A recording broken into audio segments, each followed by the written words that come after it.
tuhakikishe kwamba mtoto wa kiume na mtoto wa kike wanakwenda sawa katika malezi. Mtoto wa kike ajue kwamba nina majukumu, lakini pia mtoto wa kiume ajue kwamba ana majukumu ya kufanyaje, ya kutekeleza. Huyu mtoto wa kiume asibaki nyuma.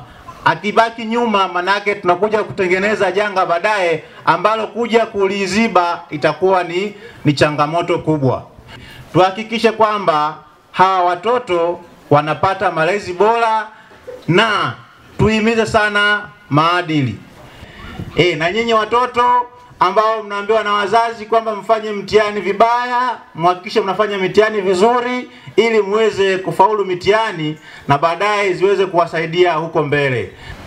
Mfano wa vitendo hivyo labda kupigwa, kubakwa, kukeketwa, yani kufanywa vitendo ambavyo wewe hupendezwi navyo. Sisi tunaelewana? Sasa ninachotaka kuwaambia watoto wenzangu, ninawaomba na ninawasihi sana tusome, kwa sababu hakuna mafanikio bila kusoma. Kwanza ukisoma unaelimika. Sisi tunaelewana? Yani akili inakuwa inafanyeje? Inapanuka. Kwa hiyo mimi nawasihi watoto wenzangu, ninaomba mfanyeje? Msome.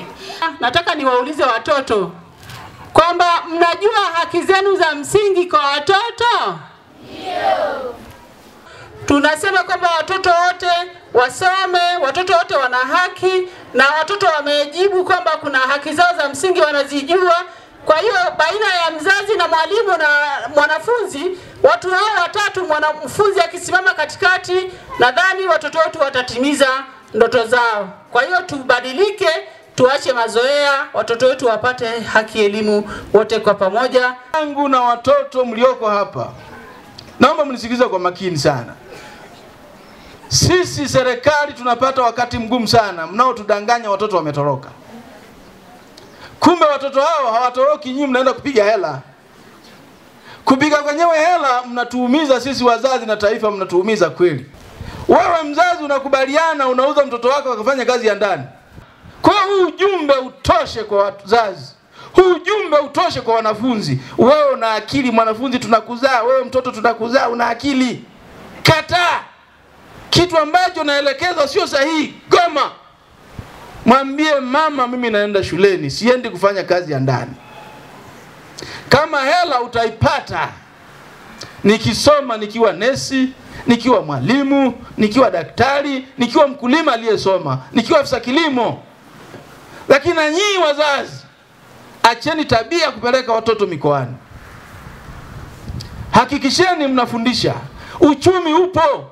Serikali ya Jamhuri ya Muungano wa Tanzania chini ya Jemedari Dr. Samia Suluhu Hassan imeleta kila kitu ili uwe na uchumi. Usiwe unapeleka watoto nje. Imeleta mbolea ya ruzuku, mbegu ya ruzuku, kila kitu na madawa yapo.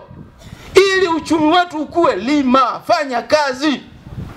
Usiwe unatoa watoto nje. Mtoto hawezi kugondolea njaa hata kidogo. Somesha watoto, peleka mahitaji shuleni, wape haki, mlinde mtoto. Huu ujumbe wafikie walimu popote pale mlipo. Ndani ya kata hii, chapa kiasi, fundisha sana, maendeleo yanakuja. Tanzania oye! Watoto oye! Sio tu zamu yako wanafunzi wanaanza kujificha huko nyuma ya mlima.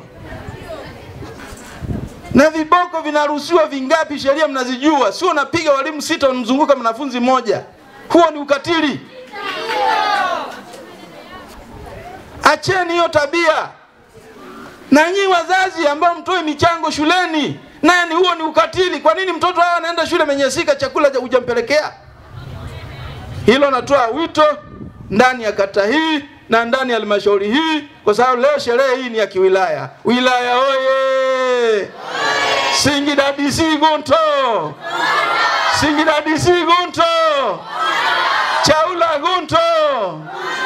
Mama Dandago, mkuu wetu wa mkoa oye! Samia oye! Daktari Samia safi! Siku ya mtoto Afrika safi!